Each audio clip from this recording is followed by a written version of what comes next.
Good morning, Denton, Texas. Welcome to the second episode of Mean Green Mania. I'm your host, Jake Levine. I've got Connor Hibbett and Wyatt Schott with me on this beautiful Sunday morning, a chilly morning in Denton, Texas, if I will. And we're going to talk about some women's college basketball today. We're going to start with the Mean Green. They are on fire yet again. This team is 19-5 now, sitting at top of the American Conference with a 9-3 in-conference record. And they are coming off two victories. At home against SMU and on the road in Boca Raton against FAU. Connor, I want your thoughts on the SMU game first. It was a rivalry game, and they sweep them on the season. What do you think about it? Oh, well, first of all, I loved it because this is their last year in the American Athletic. Talking about SMU, it's our first year. So we kind of come into their territory, march into their territory, beat them at their place, and beat them here. We swept them. We swept SMU, guys. It's a huge deal. It's like a huge weight off my shoulders now that we've beaten our arch rival like this. This is awesome. Wyatt, what do you think, man? Yeah, no, absolutely. These are two big wins for North Texas. Coming off back-to-back losses, a respectable, hard-fought loss to Tulsa, and then really an unacceptable loss to UTSA. That was a game that I don't think we had any business losing, even though it was at UTSA in San Antonio. I don't think that was a game that we should have lost personally. We definitely didn't play our best basketball. Tamisha Lampkin went 3 for 14 from the field. Desiree Colonel went 0 for 9. And that's just something that I don't think that's going to be replicated, especially in this upcoming game that we'll get to later, of course. Mm-hmm. But these last two games are a great way to bounce back. You dominate SMU, you dominate FAU, although the scores were a little bit closer than maybe domination would go. Right. It was really a bigger win than the scores would imply. So, yeah, it was just a really good win for North Texas to bounce back. Yeah, and let's talk about the one-game road trip they had to go on. You get on a plane, you fly to Florida for a couple days, you have a nice time at the beach, and then you come back here and it's 30 degrees. But you have a one-game road trip at FAU. I don't care that FAU's they're having a tough year, they're not a very good women's basketball program. That's not always an easy victory, but this team, they got up big early, so they gave themselves a little cushion. They only won by 10. What does it mean to go on these one-game road trips as a team and come out with a victory and come back home feeling good? Well, last week we talked about on the show how difficult it is to win on the road in any sport at any level. So going on the road and taking care of business is really something to be proud of no matter who you play.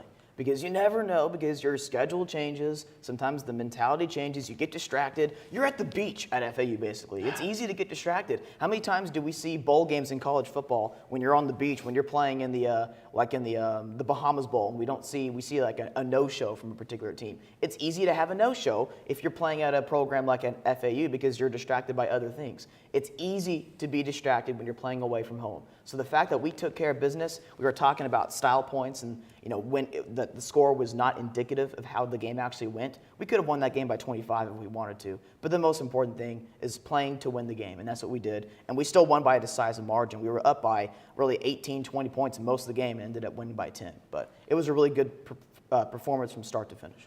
Yeah, Wyatt, and let's talk about Diane Robinson. In the SMU game, she had 22 points, and in the FAU game, she had 18. What do you think about the impact that she's had on this team lately? Mm-hmm. Yeah, no, her emergence recently off the bench has been game-changing for North Texas. To have a sixth man that could come off the bench and get you an easy 20 points, an easy 18 points, really even an easy 15 points is really all you need for a good sixth man. And so she's played outstanding basketball. To complement Tamisha Lampkin and Desiree Colonel is big for this North Texas team, to have that third option that you can go to really score, because the rest of the starting lineup, they play their role, but they're not known scorers. So to have her be that spark plug off the bench is huge for this team. Yeah, I agree. And let's talk about the role players on this team. It's a star-studded team, but I've never seen a women's basketball team at North Texas play as a team like this team does. And, that can go back to coaching, that can go back to team chemistry, whatever. But at the end of the day, it's the girls getting it done. Mm-hmm. Like, you can put all the credit you want on Jason Burton, but let's talk about the impact that, the new energy has had on this team. I mean, these last two victories last year, I don't know if that's going to come out as victories in February, because those are tough games no matter what. Connor, what do you think about the new energy, new vibes that this team has this year? That's a perfect way to describe it.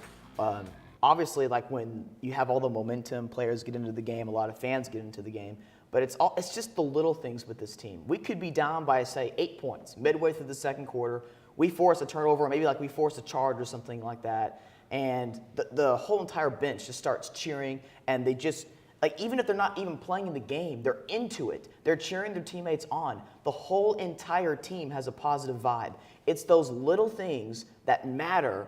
They start to add up throughout the course of a season, and now you see why later down the line, the stuff that you recognize in November, like, oh, the energy's different now. You can just feel it, even if there may not be 10,000 people in the stands, but you can still feel the vibe has changed. You feel that momentum when you're watching the game, whether you're in person or on TV when you're watching it. And so to see the whole entire team into the game, that is what we've been waiting to see as a Mean Green fan, and we're finally seeing it. Wyatt, let's talk about it. Do you think last year this team is winning these games? Oh, no, absolutely not. Absolutely not. This is a team that would have crumbled in these high-pressure situations. Losing 2 games in a row, you might have lost the locker room a little bit. But this team is different. They bounce back. And you talk about things that show signs of a good team, and I think that is that win at FAU because it's kind of a trap game. You just come off an emotional victory against your rival, against SMU, and then the next game, you have a revenge game against UTSA, a team that you just lost to. But in between there is a not-so-good FAU team at FAU. Instead of laying an egg and playing really bad, you go there, you dominate, you win, and you move on. And that's the sign of a really good team. Right, absolutely. And even though, let's talk about Desiree Colonel. She's been here for 1 year. It's going to be a one and done for her at North Texas, but she reached 100 career wins. Jason Burton brought her with him. Let's talk about the impact of this little duo. I mean, whenever she makes a big play, he's the first one to hype her up. Let's just talk about it. Wyatt, what do you think their duo is like? What are your thoughts on it? Yeah, no, it's really special to see, and you can just tell every time that she's on the court and Jason Burton's on the sidelines that there's just a connection there between the two. She's had a great season, really. One of the leading scorers on the team, one of the leading rebounders on the team. She can really do it all. She had that bad game against UTSA, and what she does is she bounces right back and has a great game. And that's a sign of a veteran leader. That's a sign of a really good player, to have a short-term memory and to just go play good despite having a bad game the week before. I'm a big fan, and I think that she's a great player for North Texas. Connor, am I going out on a limb here? Burton and Colonel? Shaq and Kobe. Oh, yeah. I don't know, man. Yeah. I don't know. Y'all see that meme with Shaq and Kobe? It's like, Shaq and Kobe versus the world kind of thing. Yeah, right. Yeah. Well, that's kind of what we got now with our coach and player combo between Colonel and Burton. Wyatt wasn't here the last time that I got to talk about Desiree, but I'm going to say it right now. The Colonel is popping. It's popping. Yeah, she's been really good from really start to finish. Yes, she's had a little bit of the ups and downs. Most players have a few off games. You can't be perfect. But what I like about Colonel is her determination and will to succeed. You can see it in her eyes. When a play doesn't go that well, she doesn't pout. She doesn't have her head down. She's not losing confidence for the next few minutes or next few string of plays. She bounces right back, and it's like she wants to prove to herself, to her teammates, and to the opponents that I'm not done yet. I still got something to prove, and I'm going to fix what I did wrong. She has that aggression in her to want to be better than her opponent at all times. So in a way, she's kind of got that Kobe in her.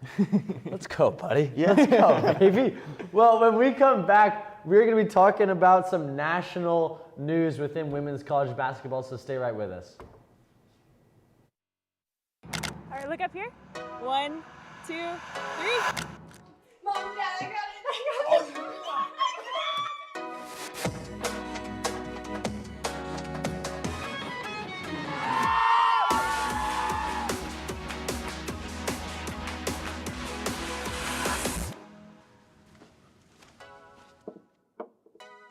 You're right, Mom. I have.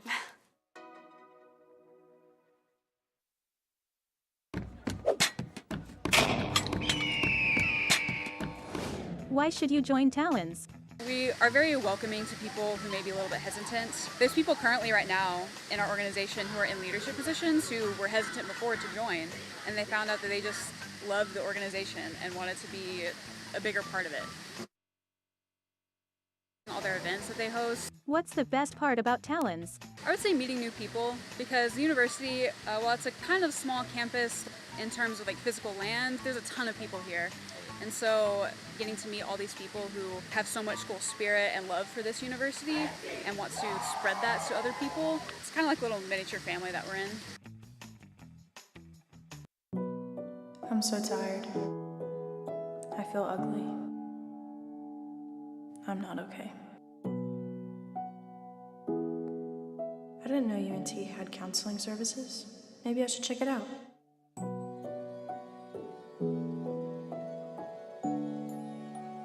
This looks like the place.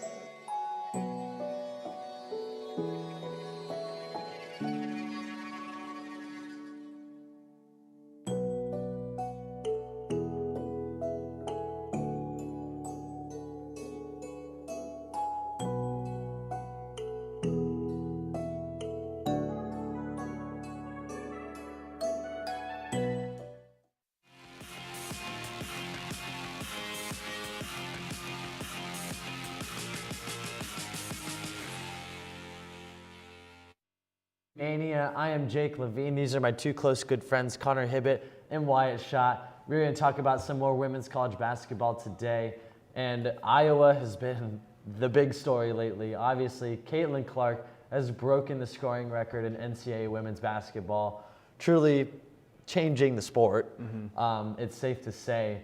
I just want your guys' thoughts on this. I mean, the shot that she took to hit the record was from like 40 feet out. She's unbelievable. She's pulling up from like 30, 35, 40 feet out like it's nothing. It's just casual. With 30 seconds on the shot clock, she's open. No, she doesn't care. Let's talk about it. So what I wonder is, like, you know, behind the scenes in the locker room, do the coaches say, you know, in certain situations, hey, based on like feel of the game, Caitlin, just take the necessary shot that you feel is right for that point in the game? Because like some of these shots, I mean, like, look, we know she can go off. We know she's like different.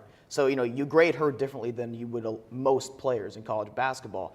But it's just some of these shots are just like wild. It's like, yeah, like you said, it's like really early in the shot clock. So I just wonder. I'm not putting her down for these shots. I'm just wondering, like, behind the scenes, like, do the coaches say just go off, Caitlin? I think that has to happen. There's no chance that she just pulls up 6 times a game from mid-court without having to talk about it before or after the game. Like, there's no way that they just forget to talk about these shots. Yeah. Like, it's unreal.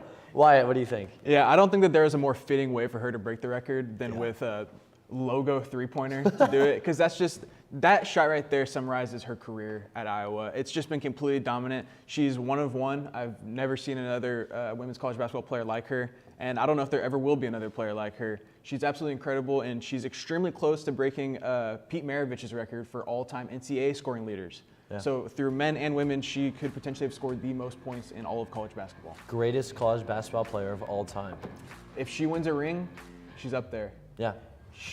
It's hard to argue that she's not. It's really hard to argue against the fact that she could be the greatest college basketball player of all time, men's or women's. I mean, I think you have to put in some sort of like emphasis on the fact that she has completely changed women's college basketball as a sport. Do you know how many games this year have been televised on major ESPN networks that would not have even been dreamt of? Absolutely. 4 or 5 years ago. Yeah, no, the amount of eyeballs that are on women's college basketball right now because of Caitlin Clark, and it truly is because of Caitlin Clark. If Caitlin Clark did not exist, unfortunately, the eyeballs that are on the game today would not be there. So yeah, she has exploded the sport of women's college basketball. Did y'all see the controversy yesterday on game day with one of the analysts, and they asked him the question, like, how good is Caitlin Clark? And he had a very interesting answer. He was basically scrutinizing like a way of answering the question. He was like scrutinizing her as a player, and he was basically giving a reason of like why she's not great. And so I can't stand that talk. I'd love to know the reason. Yeah, well, it wasn't backed up by logic, I'll put it that way. Yeah. Because if you were to look at the numbers and the logic, which is right there in front of you, the argument is not about whether she is great. The argument should be is in terms of all-time greatness. Yeah, not how great. great. Yeah, how great, not if she's great. So I'm not going to say who it was. This sounds like a Kendrick Perkins kind of take. That's got Perk written all over it. Yeah, really, no kidding. Certainly a unique take. But you know what? To each their own. We have a lot of content out there, so every person has their own unique takes today. So. Right, and Iowa actually has 2 tough games coming up. They're going on the road to play number 14 Indiana, and they're going to have number 2 Ohio State. Mm-hmm. This is going to be tough. This is going to be their breaking point. This is going to be the time when we decide if we can pick them to win the national championship in our brackets. these two games, you think they can win both of them? I mean, that Ohio State game, I know Ohio State is not historically a powerhouse in women's college basketball, but they're ranked number 2 in the country at Indiana. Indiana on the road is never easy. What do you think? Yeah, I think they definitely can. Ohio State may be ranked really high. I don't think they're as good as what they've shown so far this season. Typically, teams who have overachieved. This could be on Freezing Cold Takes. It could be on Freezing Cold Takes. Clip this guy. We'll see. I don't know. I also have another take. I'm not sure if we're going to put the graphic up or not. I definitely have my take with women's college basketball this year. You know, if you looked at the Final Four last year, we saw Iowa, Virginia Tech, LSU, and South Carolina. Oh, there's the graphic. I think there's a really good chance that we could see at least half of the same Final Four teams as we did last year, because I just think these teams have what it takes. I think they have what it takes to win a national championship. I think they have the total team, offensively, defensively. These are the kind of teams. I know LSU has 4 losses right now. South Carolina, we know, is probably the top team in women's hoops by quite a good margin. Yeah. Iowa obviously has a lot of upside, especially on offense. But I just feel like these teams are going to make a run. LSU, again, 4 losses. But is that a team that you're going to exactly fade in the tournament? No. I wouldn't want to play LSU. Right. I don't care how they're doing. I don't care if they're unranked. I don't want to play LSU. Yeah. Exactly. And so the teams who have overachieved, I normally fade those teams down the stretch, especially in March. The teams who have, like an LSU, underachieved, but they still have that ceiling to win a national championship, those are the teams that typically make those really good runs where it's like, oh, of course this team does well right now. Why did I think that they wouldn't? Wyatt, what do you think about these upcoming games for Iowa? Yeah, no, Iowa as a team, I'm actually kind of worried about because they're extremely volatile because they're so heavily dependent on Caitlin Clark's success. Right. So that game against Nebraska they just lost is a great example of that because Caitlin Clark has 31 points and then she goes scoreless in the 4th. Iowa chokes a 15-point lead and they lose. So if Caitlin Clark's not succeeding, then Iowa's not succeeding. So now with Caitlin Clark, they have a chance to win every single game they play. That's the beauty of having Caitlin Clark. But the downside is if she doesn't perform great, then you struggle as a team because you have no offense, you have no go-to player besides Caitlin Clark. I think that's a really good take, actually. We look back at that Nebraska game, and there was just a lot of bad vibes after that. You know, when you don't have your star player doing what they're supposed to do, they're going to crumble, and that's not exactly a team that you want to pick to go far in March Madness in your NCAA tournament bracket, because March Madness, anything can happen. Anyone can be on their worst or their best game, so that's for sure. But let's talk about South Carolina and UConn. They played an unreal game down in Columbia, and they've been playing each other about every year now. South Carolina dominated them. I just don't get it, how Dawn Staley keeps doing it week in, week out, just completely dominating good basketball teams. UConn has fallen down to 15th in the country. Let's talk about their fall off. Do we remember when we were growing up and they were like the best sports program in college athletics? Do we remember? Now, obviously, they're still very good, and I would probably pick them to go to my Final Four. But let's talk about their fall off. Wyatt. It's hilarious that we are talking about a fall off because the fall off is real, but they're falling off from national title favorite all the way down to Final Four. right. It's, just a huge fall off. But the dynasty's over. I think that it's just, it shows how women's college basketball has progressed. Because UConn used to come in with the best girls every year and dominate, and it was because the talent gap was just so huge. Now you see a talent gap right now with South Carolina and everyone else. Almost every single player on that South Carolina team was a top 30 recruit out of high school. Majority of them were 5 stars. You have multiple 5 stars coming off the bench for them, giving them rotational minutes. And so the talent gap with South Carolina is huge, and that's what UConn was at one point. But to be honest, there's just more talent in college basketball right now. In women's college basketball, there's just more talent available. So there's more parity in the sport, and the playing fields have been a little bit more even, and I think that's why you've seen UConn go down just a tick. Especially with the top teams, because if you think like the national landscape of women's hoops, I still think there's a difference and a discrepancy between Tier 1 and Tier 2. Yes. But Tier 1, between, let's say, 7, 8 teams-ish, I think that tier is closer than what it was 10, 15 years ago.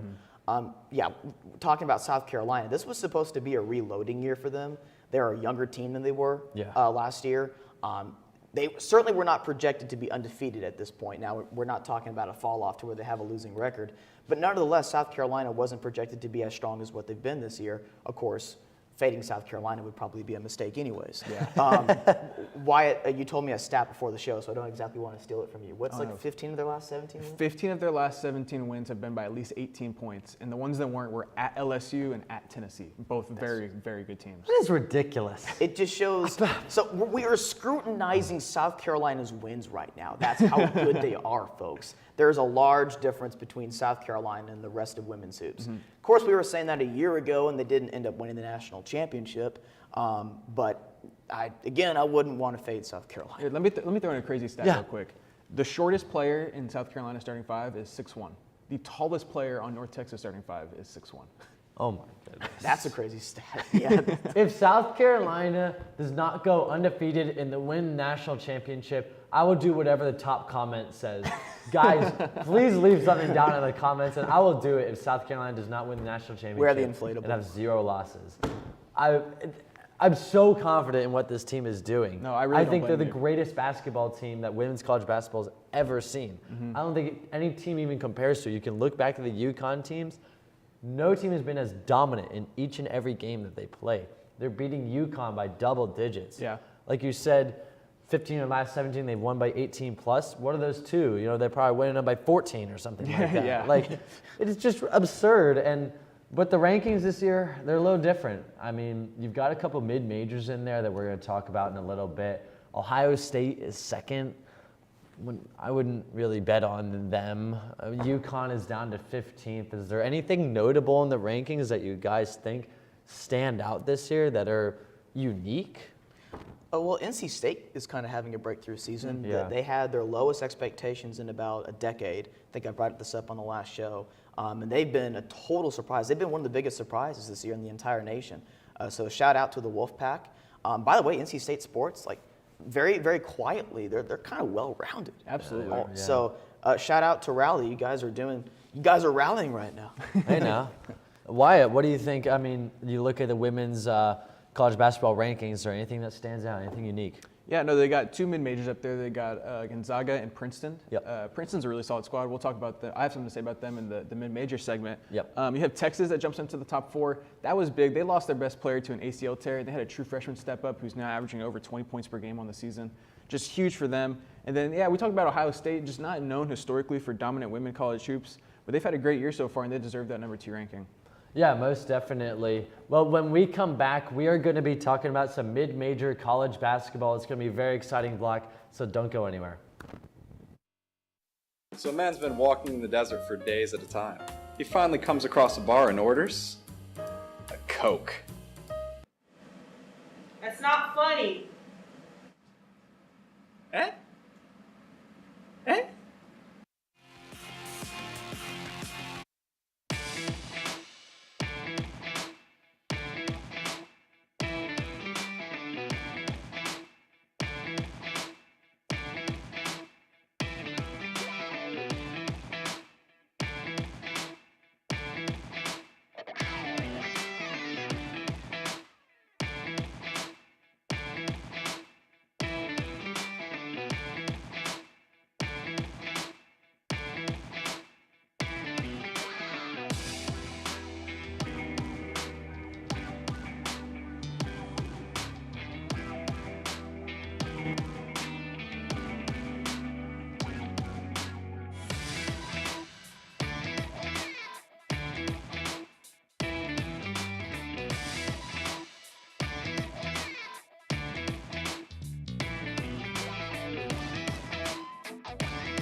Live from UNT, it's Wheel of Culture! Welcome back to Wheel of Culture. Our contestant is so close to solving this puzzle. But first, it's time to give the wheel a spin. Wow, you landed on London, one of the many places where you and your fellow students can go on a chance to experience new culture. But only if you can solve this puzzle. I'd like to solve the puzzle. Study abroad. That's correct. You just won yourself a trip to study abroad in London, England, and you can too. Just go to studyabroad.unt.edu to see deadlines and apply for scholarships. Get ready to study abroad.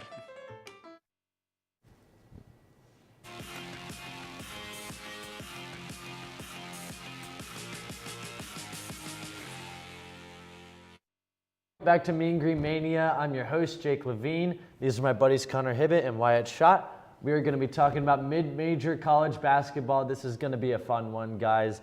I mean, you look at the rankings, you look at the votes going on, and you look at the standings in some of these mid-major conferences. It is ridiculous. You have two teams top 25, as we mentioned. Gonzaga's 17th. Princeton sneaks in at number 25. You've got Fairfield getting the second most votes out of teams that are not in the top 25. Fairfield? Shout out to Fairfield. You kidding me, Fairfield? And you've got Florida Gulf Coast, 13-0 in conference, 23-4 overall. Middle Tennessee State, 21-4, 11-0 in their conference. They were pretty good last year. I mean, I just rattled off a bunch of teams. Do you guys have anything else to talk about? Princeton is for real. Yeah. I think this team could actually make a run in the tournament. I do think they'll get an at-large bid, so I don't think they're going to have to win their conference tournament. Although there is a little bit of discrepancy between like the top 2 or 3 teams in the Ivy League and women's this year, so they might actually end up winning their conference tournament anyways. But in case they don't, I still think they can do something in March in the NCAA tournament. Princeton almost beat UCLA earlier this season. Yep. They were up by I think 3 or 4 with about a few minutes left. Then UCLA ended up making a comeback in the late stages of that basketball game. UCLA was one of the biggest overachievers last year in college hoops. They were a really young team. And then they returned everyone. So they were ranked really high to start the season. They lived up to the billing. But what I'm saying is that Princeton almost went into UCLA and beat them. And that was earlier this season. That was one of only, I think, 3 or 4 losses for Princeton this year. So Princeton is a team, of course, Ivy League. They're going to play smart. They're not just smart. Okay, that's smart plus they are actually legit. So this is a team that I think, they could spring a couple of upsets in March. Yeah, Wyatt, let's talk at-large teams. Are there any mid-majors that stand out to you? I mean, obviously there are. What mid-majors stand out to you that could sneak in as an at-large bid? Yeah, so I think Connor's completely right with Princeton. Princeton's going to be a really, really good team. Their only losses were to UCLA, Indiana, and then they had a bad loss against Rhode Island on the road. We'll talk about Rhode Island later. Yeah, no, really solid team in Princeton. Caitlin Chen's their best player, about 16 points per game. Really, really solid. But another team that I think can steal an at-large is UNLV. UNLV, they're right now projected to be an 8 seed. Desiree Baines is their best player, averaging 19 points per game and about 10 boards. She's also leading the team in blocks. She kind of does it all for them. They play inside out. They'll go through her. She's their big center. They also have a girl named Kira Jackson who averages 11 points per game, and she shoots a 44%. She's one of the best three-point shooters in the country. They're a really nice complement to each other because they can throw it inside and then kick it out for the 3. I really like UNLV. They're a good defensive team, and they can steal an at-large bid for sure. Is this the best UNLV basketball team on their campus since their men's teams back in the 90s? Oh, man. Probably. Oh, man. Probably. Yeah, they're running Rebels. Rough there. Yeah. A team that I want to talk about that could now be a dark horse to win their conference tournament in the very own American Athletic Conference. I'm going with the Charlotte 49ers. I think this team is a lot better than their 7-6 in conference record, and they beat UNT earlier in the year, and UNT is number 1 in the conference, so they've proven that they can take down top dogs in this conference.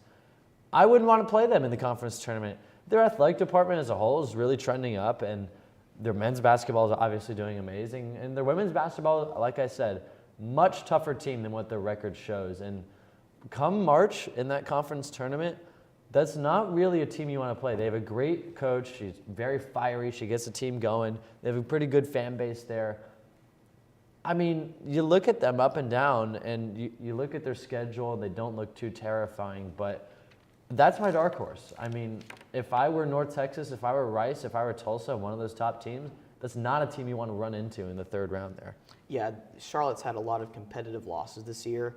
I have like this theory in terms of like what's sustainable, what's unsustainable. Do teams max out? Do they not max out? I'll explain all of that maybe in a next show or something like that, or maybe I'll make a graphic for that too. But yeah, Charlotte's much better than their record. I'll explain the whole maxing out theory in the next show, I promise y'all. Just stay tuned for that. Yeah, it's a Hibbett special. Yeah, Rhode Island is actually a really trendy team if you're looking for like undervalued team. They're a team that hasn't really maxed out this year. They brought back everybody from last year. They were projected first of the Atlantic 10, and the Atlantic 10 is actually one of the best conferences in women's hoops this year. They've got several teams who are vying for a tournament spot. So they probably will get a couple of at-large bids into the NCAA tournament if I had to guess right now. Rhode Island is currently, I think, 5th or 6th in the standings. But again, they were projected first, tons of seniors. They just lost a lot of close games this season. Still a winning record in conference play, but again, it's a really tough conference from top to bottom. They're certainly better than their record. They've got 3 all-conference performers. They brought in a couple of transfers from the Power 5 in the preseason. I would look for Rhode Island to potentially spring a couple of upsets, maybe even win the Atlantic 10 conference tournament. That's a fun one. That's really fun. Wyatt Schott, what do you think, man? I really like how Connor picks Rhode Island, and he talked earlier about LSU as a team to watch out for in the tournament. And these teams that have high ceilings, but they also have high floors. I think that's a big deal whenever it comes to tournament runs and not conference tournament runs and March Madness tournament run. Is a team that is definitely talented. They've kind of underachieved, but all it takes for them is to win like 5 in a row, and you're in. That's all you have to do. Just go on a run. They just have to get hot at the right time. And that's what it's all about in March. Basketball is a game of runs, and so is making the tournament. It's just you have to go on a nice run, and if you're talented enough with the floor, then you have the opportunity to make a run in March Madness and in your conference tournament. Yeah, I mean, even though LSU is obviously not a mid-major, I mean, there's a mid-major block, but LSU is a great example of a team that you don't want to play in a conference tournament, therefore making them a dark horse in a conference tournament. South Carolina runs into them in the championship game. I think they're terrified. Yeah. If Tennessee runs into them in this semifinal, I think they're terrified. Absolutely. I mean, all those teams are getting in the tournament anyways, but you want the SEC championship. Now, we have a very special part of this block that we came up with. We all found a very worst team in women's college basketball, and we did some research on them. And I think the two of you guys have the same pick. I know mine is different, so I want you guys to go ahead and go first. Worst team in women's college basketball, go for it. Okay, so I'll let Wyatt cook a little bit more on Chicago State than I will. I'll bring up one thing with Chicago State. They are currently 1-25, I believe. Their only victory is against a team that's not in D1. So if you were to pull up in the net rankings, it's actually going to show Chicago State currently winless. They have 1 win, but get a load of this. So the Chicago State is located obviously in Chicago, Illinois. There's a building called the Sears Tower, which is very tall. It's over 1,400 feet. So get a load of this. Up until Chicago State's previous game, where they lost, of course, they scored 71 points in their previous game. Up until that game, the Sears Tower had more feet in its height than Chicago State had scored points all season. Why do you know that? That's nasty, Connor. I just that is looked it up. disgusting. Okay, I'm going to try to be respectful to the players and not down the players, but more so just make fun of the team in the most proper context and the most fun way that I can do it, because I know those athletes are trying, and I know it's a really difficult time. These college athletes, you don't know the time and commitment that they put in, so I don't want to down any individual. I know it's a really rough time for them right now. Sears Tower, that is just seriously disgusting, my friend. Wyatt, talk about it. Yeah, no, Chicago State, it's been a rough year for them. It's been a rough year. They had a loss earlier this year. They played at Notre Dame, who at the time was number 10 in the country. They lost that game 113-35. Okay. All right. So Notre Dame covered the spread. Yeah. Notre Dame barely covered, a little backdoor cover by Notre Dame. A backdoor cover. The tallest player on this team is 5'11". I thought that was very interesting. Not a very tall team, and they average 21 turnovers per game, and they shoot the ball 23% from 3 as a team. So not a whole lot going right for Chicago State. Still shooting better than me, but yeah. I don't know how much production they return next year. Hopefully they have a good returning production. They can win some games next year. Get a few transfers. Next year, maybe mentality. some transfers. Yeah. Maybe some transfers. They can bounce back. Drop the NIL bag. Yeah. Well, guys, I saw Chicago State, but you know who I also saw that I just can't get enough of? The Mississippi Valley State Devilettes. Oh, my goodness. I just can't get enough of them. And so they are 2-23 overall, 1-11 in conference. And that's obviously better than Chicago State, but there is a specific reason why I chose this program. Their men's basketball team is 0-25 and 0-12 in conference, and they lost to North Texas earlier this year. That's why I know them. That's why I know the Mississippi Valley State Delta Devils even exist. So I had to choose them, because if you're that bad in women's college basketball and men's college basketball, I mean, you look at these records. Let me do some math real quick. They are 2-48 across their basketball programs. That is a 0.050 winning percentage, I believe, if I did that math right. What in the world is going on there? Like, they can't win a basketball game. They can't win a basketball game, men's or women's. To think that one of the best players in NFL history attended that school. Jerry Rice actually went to Mississippi Valley State, and if I'm not mistaken, I believe that their name used to be the Fighting Okras. That's pretty good. Now, who has the better NFL legend between North Texas and Mississippi Valley State? We do, we clear. That's a tough one.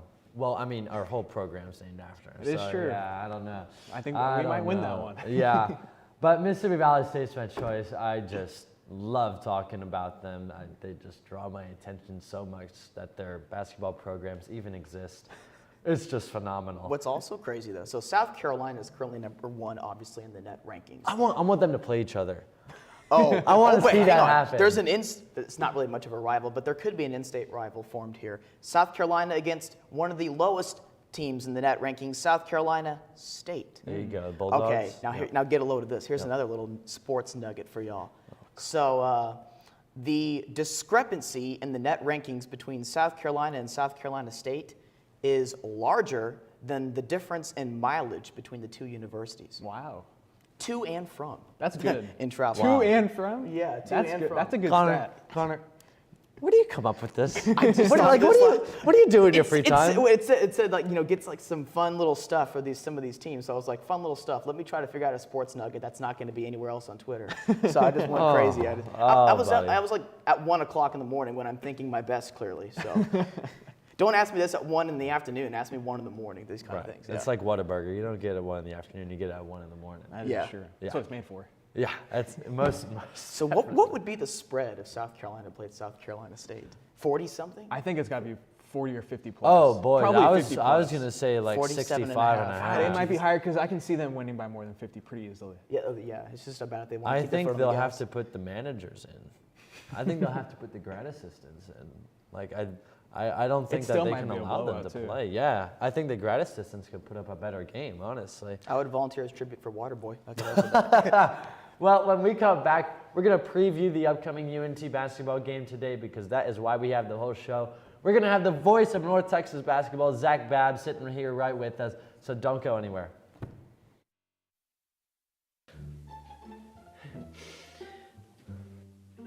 What's wrong? Are you stuck in your paper? Pretty much. I haven't written anything in like an hour. Why don't you check out the Writing Center at UNT? Well, how do I meet up with them? All you have to do to make an appointment is visit the Writing Center's website and either call the number or email writingcenter@unt.edu. The appointment is 30 minutes long, and the trained tutors will be able to help with brainstorming, correcting grammar, ensuring clarity, and a wide range of services. They also do walk-in appointments. That sounds awesome. I'm gonna check them out. So, when's this paper due? 30 minutes? For more information, visit the UNT Writing Center's website. Yeah, it's 6 pages.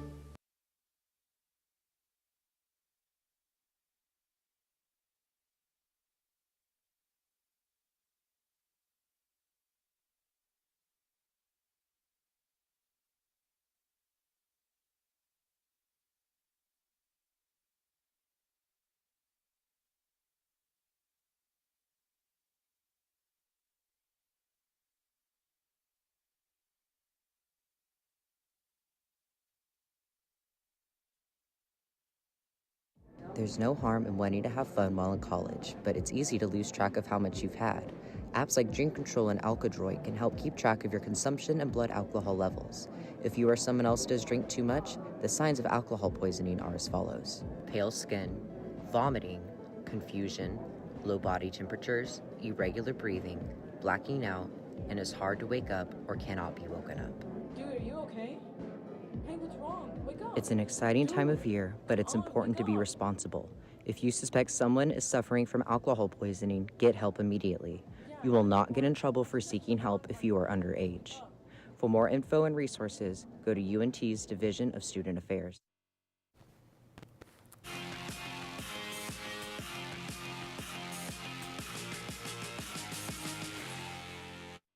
Welcome back to Mean Green Mania. I'm your host, Jake Levine. I'm joined by Connor Hibbett, Wyatt Schott, and the voice of Mean Green basketball, Zach Babb. Thank you for taking the time to join us this morning. We are going to talk about today's game. It's North Texas Mean Green versus the UTSA Roadrunners. Last time these teams met down in San Antonio, it was a tough loss for North Texas. They took an overtime loss. They gave up 20 points in OT, but UNT has a 10-game home win streak. So, are things going to be different today? Let's talk about it. Zach Babb, what do you think? Man, I do think it'll be different to some degree. However, it's not going to get any easier for Jason Burton and company. I mean, you look at the roster, you look at what UTSA is good at. They're one of the best rebounding teams in the country. I mean, total rebounds, they're 6th in the nation right now. So they crash the glass. They're not afraid to play a physical game. And you've already lost to them in overtime. Granted, it was in San Antonio in a very loud convocation center that night, but they did not have the reigning Conference USA Player of the Year in Jordan Jenkins on that UTSA team that night. She was injured. She's back. So things get a little more interesting. She's only played 2 games since returning from whatever this injury was that's kept her out to this point, but you throw Jordan Jenkins into the mix and things get a little more interesting. But again, not a lot of teams, no team has beat the Mean Green at home this year. That's right. UTSA, I noticed they're a relatively young team this year. Did they have like a really old team last season and it's kind of been a rebuild year, or is it just kind of like one of those in-between years? It's the Karen Aston magic. The head coach over there, she's a very brief UNT head coach. She spent the 2011-2012 season as the head coach of the Mean Green, went 15-16, and then took the Texas job. The thing with every and any team that's coached by Karen Aston, you're going to get a team that just works hard no matter who's on the roster. To answer your question, it was kind of half and half. There was a little bit of turnover from last year, but they do have their biggest key pieces back in Jenkins and Alyssa Coleman's and other names. So there is a big influx of new faces, but it's not the big contributors who are new. You still have Coleman, you still have Jenkins, you still have people who are here and have played under Karen Aston who know what style she wants to play and really buy into her system. And if you look at UTSA, they've had a lot of competitive losses this year too. So it seems like these young players are meshing well together. They're meshing very well together, and you bring that up, the close losses. I mean, last year they had an 8-game losing streak in which they lost all 8 of those games by 7 points or less. Wow! So they're always on the verge. That's the thing with UTSA, is they're always on the verge of winning anything. They can really win at any time if you're not careful. That's something the Mean Green will have to look out for today. Wyatt, go for it. Yeah, the last time these two teams matched up, Desiree Colonel had her worst game of the season. She went 0 for 9 from the field. Tamisha Lampkin went 3 for 14. How do you see them bouncing back and having a good game this time against UTSA? Yeah, I think it's just going to be moving the ball inside. I mean, paint touches are always a big key with a Jason Burton team, and he really wants to get that going. But I think what's going to be the biggest difference from this game or from last game to this game is going to be the physicality. I mean, UTSA especially down low when it comes to Colonel and when it comes to Lampkin. UTSA was not afraid at all to take fouls. I mean, early on, just intentionally foul Mean Green players hard because they wanted to set the tone of, we know you're going to play well down low, get the heck out of our way. Yeah. And so because of that, I think you have to respond with the same physicality. Now, obviously, you got to look out because you don't want your 2 best players in foul trouble early on. But to that end, it's like UTSA is going to come out and they're going to try and punch you in the mouth. And you got to punch back to some degree. And I just don't think, particularly Colonel and Lampkin, did a good job of responding to that punch in the first game, and I think that's what they'll have to do this time around differently. Gotcha. Yeah, let's talk about key players today for both teams. I'm going to go with Diane Robinson. She had 18 points last time they played at UTSA. She has had a hot streak recently in the SMU, FAU games, and she's been a leader of this team when they needed a leader. Tamisha stepped up in the last game, but Robinson still put up 18 points when they needed it to get a tough road win. And for UTSA, I'm going with a name that you guys probably aren't going to go with. I'm going with Kira White because she consistently leads this team in assists.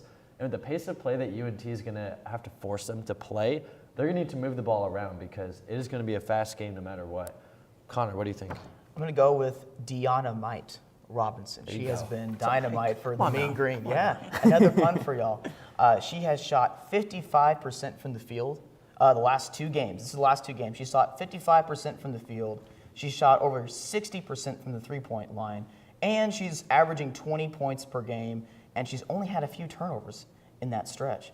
So, Zach, I want to get your thoughts on Robinson, of course, as well as these transfers and how well they've meshed for us this season. Yeah, and I mean, that's the thing, too. It's like if there's anyone I'm going to lean on right now, obviously, to your point, it's going to be key, and it's key every game. You're always going to need some combination of Tamisha Lampkin and Desiree Colonel to go off. And Lampkin has been going off lately. I mean, 3 straight double-doubles. She's got 8 total on the season. That leads the American Conference right now. But to your point, Deani Robinson's going to be huge because she's playing at a level that I don't think she's played at since her pre-Commerce injury when she was a Division II All-American before she tore her ACL. I mean, she is averaging, like you said, 20 points or something like that per game over the last handful of games. She's, in my opinion, the clear front runner for 6th Woman of the Year coming off the bench. She's really accepted that role very well. Jason Burton, the master psychology man that he is, has convinced his arguably best point guard at Commerce to now come off the bench at North Texas and just thrive in that role. So to your end, while the bigs are going to be incredibly important like they always are, I think Deani Robinson may be the reason you win or lose this game depending on how she plays. Guard play down the stretch of the season matters so much. Oh my goodness, it does. And that's the thing. It's like you even after the last game against UTSA, Jason Burton said that was the best guard play that they had to that point because the forwards were not doing well. Colonel was 0 for 9, Lampkin was 3 for 14, and Jocelyn Moore and Deani Robinson and Ariana Hardaway even had 10 points in that game.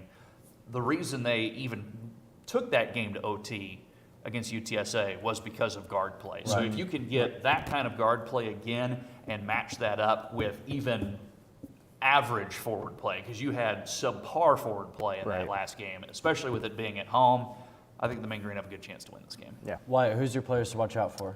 I think this game starts and it ends with Tamisha Lampkin. I know that the other role players and stuff, they kind of have to play a big role in this game, but you talked about them being the best rebounding team in the American, in the mid-major, 6th in the entire country. If Tamisha Lampkin can have a great game on the boards, then North Texas can easily win this game. She also has to be a force offensively. The last game was not her best game against UTSA. Like we talked about, 3 for 14 from the field. If she plays serviceable, which I think she will, this is a game that North Texas can win. Right, bounce back. Well, we are going to get some score predictions right before we go off. I am going to go with a close game. I'm going to go with 71-67 UNT. Connor. Okay, I'm going to go with a 4-point margin as well. I'm going to go 65-61 Mean Green. Okay. I think North Texas wins this one a little bit more handedly than y'all think. I think it's going to be 71-60. Okay.